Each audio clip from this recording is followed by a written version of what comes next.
Andy and I already had our That sandwiches. tasted so So good. good with the tea and everything. It did. Well, we're on the political segment of the weekend show. Today we'll be discussing insecurity across the nation, giving the recent resignation of the service chiefs. Joining us to discuss this, we have Honorable Ebenezer and Chief Suleiman, welcome to the weekend show. Thank you. So I'll start with you, Honorable. The service chiefs, the resignation of the service chiefs, does it make any difference? Would this make Nigeria more secure, in your personal opinion? Well, it comes with a huge hope. Having followed the strong agitations by Nigerians to want to see a new template, a new rule of engagement, a new set of vigor at tackling the security challenges. So one can only hope and pray that they will actually live up to the expectations of Nigerians, which actually is gargantuous. But that in itself cannot achieve the set goals. They must evolve what I call the citizen-based security approach. For example, a lot of people who ought to be given information to security forces are afraid to do so because there is a breaking down in confidence between security forces, namely the police, the military, the army, the air force, and the rest of it. And I would think that for them to succeed paramountly and build upon the successes that the past service chiefs recorded, they must evolve a confidence-building mechanism that we penetrate deep into the society, making the people to put their entire strength into generating, intelligence for our security forces. Timely intelligence, appropriate intelligence, correct and accurate intelligence that our security forces can work upon. This they must have to work with. Chief Suleiman, religious traditional leaders through history have played a crucial role in maintaining peace and unity in their communities. Ironically, we saw some members of host communities fighting on TV just this last week. And so most times, a lot of focus is placed on the military, the service chiefs. What role do you think leaders like yourself have to play in ensuring that insecurity is being tackled adequately? Yeah, thank you very much. Actually, the situation with traditional rulers, or I can say the traditional rulers are almost handicapped. In fact, the reason why you see people respect traditional leaders today is because of their selfless services to the community and their sacrifices. Because almost all the traditional leaders, in short, they are trying as much as possible to be the guarantor of peace in various communities, without even without having political will or constitutional responsibility. So the traditional class are always in pain because they always try as much as possible to relate to the political class the situation, the importance of peace, the more especially about economic policies, security challenges. But the political class usually look at the traditional class as their rivals. So it is just unfortunate we are in this situation. But I think now, with the present situation of this of the state, it is high time for the government to enroll the traditional class rulers into the fight against all these immoralities, behaviors that do happen that lead to all these security challenges. Okay, so we've talked about the role of the traditional rulers. We've talked about the expectations, I beg your pardon, of the new service chiefs. We have Brigadier General Sani Usman, the former army spokesperson. Can you hear me?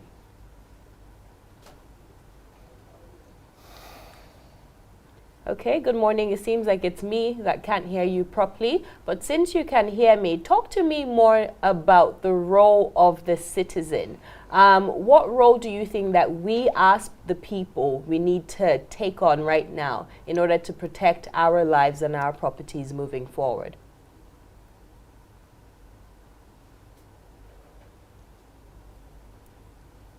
General, can you hear us?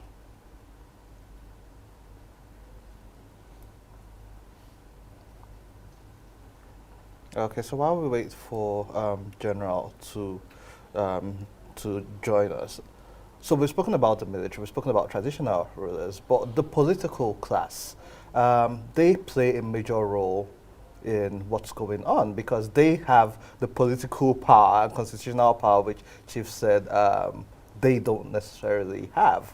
And in the past, we've had fingers pointed at the political class as well for fueling some of this crisis and insecurity in the country. What's your take on it, and how do we move forward from that? Yes.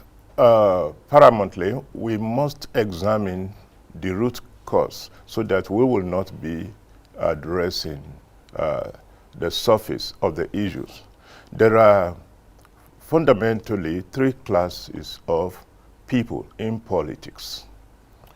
You have statesmen in politics. Statesmen in politics want to work for the betterment of the people, the nation, selflessly. They want to just come to serve. And then such are the people that you see developed into an image of a colossus. I mean, image of a colossus, and they have people they mentored into politics. Now, the people they mentored into politics, we want to take after them. That is why you have people like SIG, former Chief Obafemi Awolowo, SIG, former Ahmadu Bello, and Aminu Kano. Those are the class of statesmen and things of that nature. They are not noted for the kind of money they can throw around and things of that nature. The second class, I have discussed two classes now. There is the signature, that statesmen in politics, that people sponsored by statesmen in politics. The way Awolowo sponsored somebody like Jankonde, Bola Ige, and some other. Now when you move away from that, you have organized crime in politics. The people that constitute organized crime in politics comes into politics as business. And the moment they entered into politics, they want to control every segment of the constitutions, the parliament, the executive arm, and whomsoever they sponsored are loyal to them and not to the constitution and not to the nation. And paramountly, their intention is not to come and serve. Now, if people that are preponderantly organized crime in politics lost power, you will generate tumults.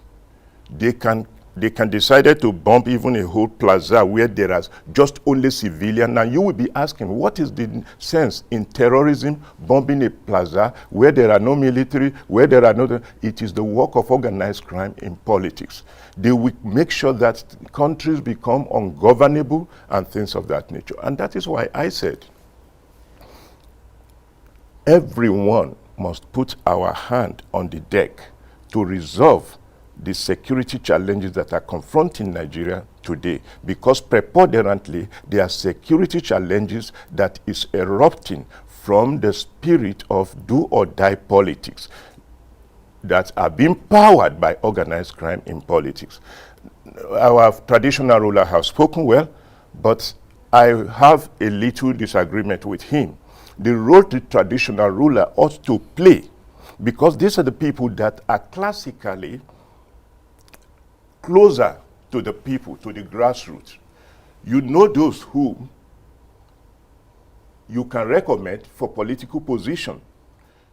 They can play a role in identifying, so that you don't just because somebody has money, a drug baron in your community, you confer traditional title on them, and the next thing they move into politics, and you pretending and feigning ignorance that you do not know them.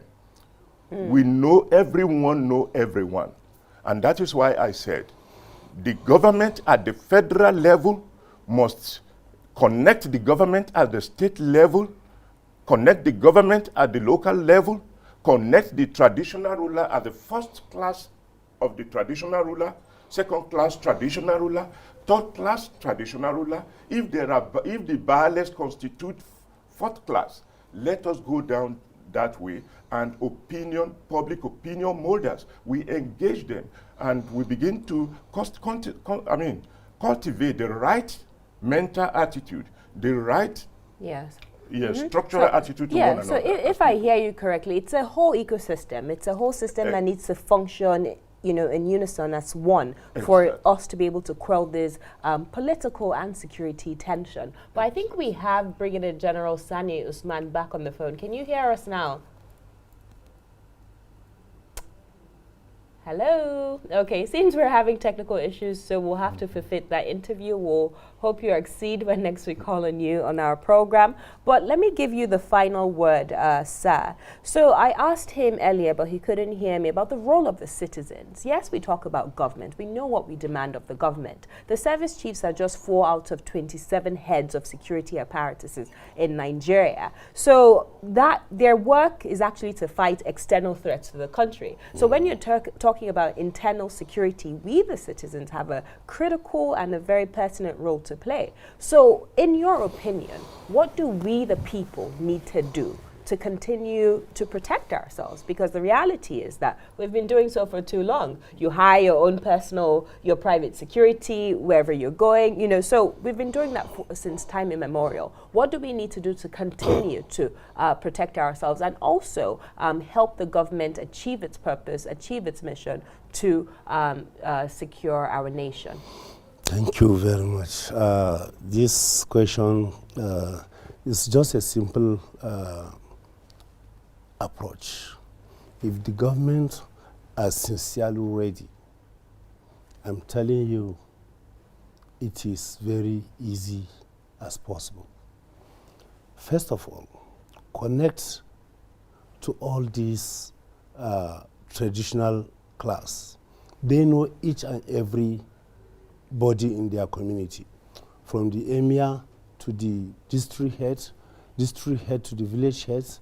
Village head has ward heads under him, and all the ward heads are the guarantors of vigilant group and hunter groups, and other traditional guards.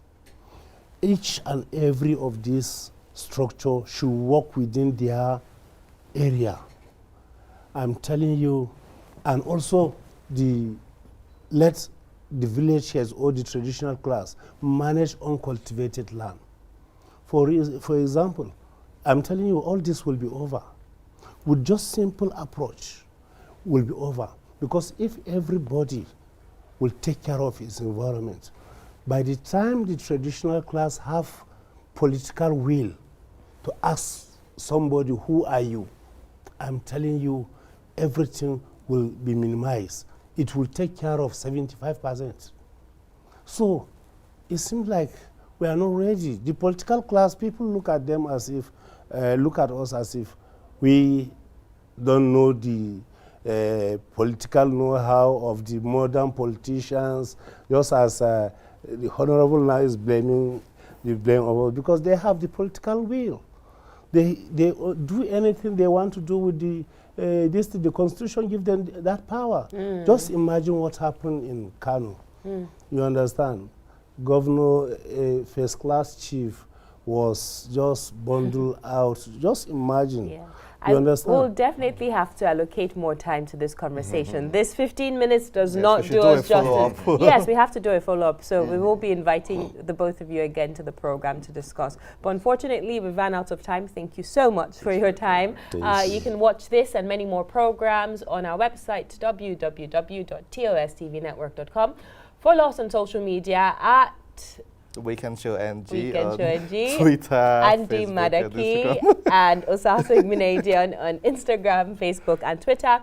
We have tweets of the day. Last week, Aisha, our entertainment presenter, sent out a quiz, and she asked who got paid $8 million, I believe. $10 million for $10 million for 8 minutes in a film, and it was Robert Downey Jr. and Paul Kufre won the data for that segment. And today she asked General Buratai was the longest serving chief of army staff. How many months did he serve?